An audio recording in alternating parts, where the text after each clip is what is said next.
కదలబాకు.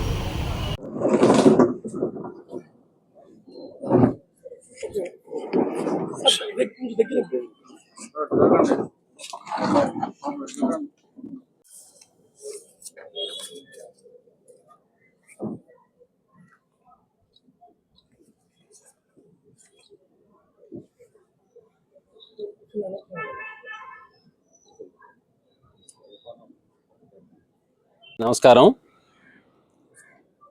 మొన్న 2వ తేదీ అర్ధరాత్రి ముదివర్తిపాలెం దగ్గర పెన్నా నది ఒడ్డున షేక్ నాగూర్ బాబు అనే యువకుడిపై 10 మంది బీరు బాటిళ్లతో దాడి చేసి అతన్ని చంపే ప్రయత్నం చేశారు. ఆ విషయం మీడియా అంతా కూడా వచ్చింది.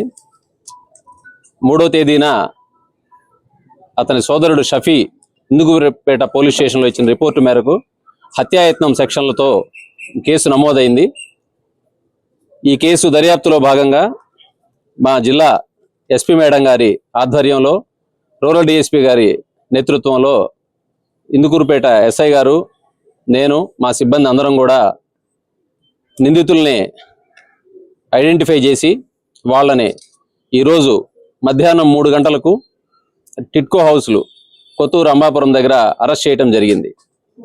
ఈ కేసు విచారణలో దీని యొక్క మోటివ్ ఎంక్వైరీ చేస్తే మొదటి నిందితుడైన బన్నీ, రెండవ నిందితుడైన చక్రి, వీళ్ళిద్దరూ సొంత అన్నదమ్ములు. వీళ్ళ సోదరిని ప్రస్తుత కేసులో గాయపడినటువంటి నాగూరు బాబు ప్రేమించి 2024వ సంవత్సరంలో వివాహం చేసుకున్నాడు. తర్వాత 2025వ సంవత్సరం ఏప్రిల్ నెలలో ఆ అమ్మాయి అనుమానాస్పద పరిస్థితిలో చనిపోవడం జరిగింది. దానిపైన పోలీసు కేసు నమోదు చేసి ఇప్పుడు ప్రస్తుతం గాయపడిన వ్యక్తిని, వీళ్ళ ఇతర కుటుంబ సభ్యుల మీద కేసు పెట్టిన వాళ్ళను కూడా అరెస్ట్ చేసి రిమాండ్కు పంపడం జరిగింది. వాళ్ళు తదుపరి విచారణలో భాగంగా న్యాయస్థానం బెయిల్ మంజూరు చేస్తే బెయిల్పై వచ్చున్నారు ప్రస్తుతం. అప్పటి నుంచి ఈ అన్నదమ్ములిద్దరూ అతనిని చంపాలని చెప్పి ప్లాన్ చేసుకొని నిన్న 2వ తేదీ అర్ధరాత్రి ముదివర్తిపాలెంలో గ్రామంలో తిరణాలు జరుగుతూ ఉంది. ఆ రోజు ఆర్కెస్ట్రా ప్రోగ్రాం కూడా ఉంది. ఆ ప్రోగ్రాం దగ్గరికి ఇతను వస్తున్నాడనే సమాచారం తెలుసుకొని వీళ్ళు కూడా అక్కడికి వెళ్ళారు. ఆర్కెస్ట్రా ప్రోగ్రాం అయిపోయి సుమారు 12-12:30 గంటల మధ్యలో వాళ్ళు తిరిగి వెళ్ళే టైంలో వాళ్ళు యూరినల్స్ కోసం ఆగితే ఈ 10 మంది వ్యక్తులు అతని మీద మూకుమ్మడిగా దాడి చేసి బీరు బాటిలతో అతన్ని విచక్షణారహితంగా పొడిచి గాయపరిచారు. పక్కన ఉండేటువంటి షఫీ పెద్దగా కేకలు వేయడంతో ఆ గ్రామస్తులు అక్కడికి వచ్చారని చెప్పి వీళ్ళు అక్కడి నుంచి పారిపోయి వెళ్ళిపోయారు. ఈ నేపథ్యంలో ఇందుకూరుపేట పోలీసు కేసు నమోదు చేసుకొని ఇమీడియట్గా 24 గంటల్లోనే నిందితులందరినీ గుర్తించి వాళ్ళని అరెస్ట్ చేయడం జరిగింది. వాళ్ళని రిమాండ్ కోసం ఈరోజు కోర్టులో ప్రొడ్యూస్ చేస్తాం.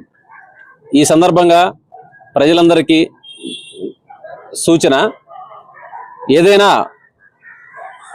తప్పు జరిగి ఉంటే చట్ట ప్రకారం న్యాయస్థానాల ద్వారా మాత్రమే మీరు న్యాయాన్ని పొందాలి.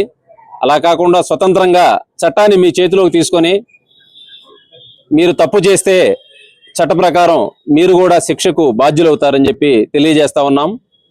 ఆ విధంగా చట్టాన్ని చేతిలోకి తీసుకొని ఇష్టం వచ్చినట్టుగా బిహేవ్ చేసే ఎవరి మీదైనా సరే కఠిన చర్యలు ఉంటాయని చెప్పి తెలియజేస్తా ఉన్నాం.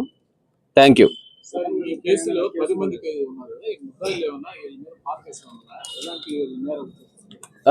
వీళ్ళల్లో ఒక 4 ముద్దాయిలపై గతంలో కూడా కేసులు ఉన్న సందర్భం ఉంది. నెల్లూరు 2 టౌన్ పరిధిలో ఒక 2 మీద కేసు ఉంది. ఇంకొక అతని మీద కూడా నెల్లూరు 2 టౌన్ పరిధిలోనే ఒక కేసు ఉంది. కోవూరు పోలీస్ స్టేషన్ పరిధిలో ఒక కేసు ఉంది. మరెన్నో వీడియోల కోసం మా ఛానల్ ని సబ్స్క్రైబ్ చేసుకుని పక్కనే ఉన్న బెల్ ఐకాన్ ని క్లిక్ చేసి యాక్టివేట్ చేసుకోండి.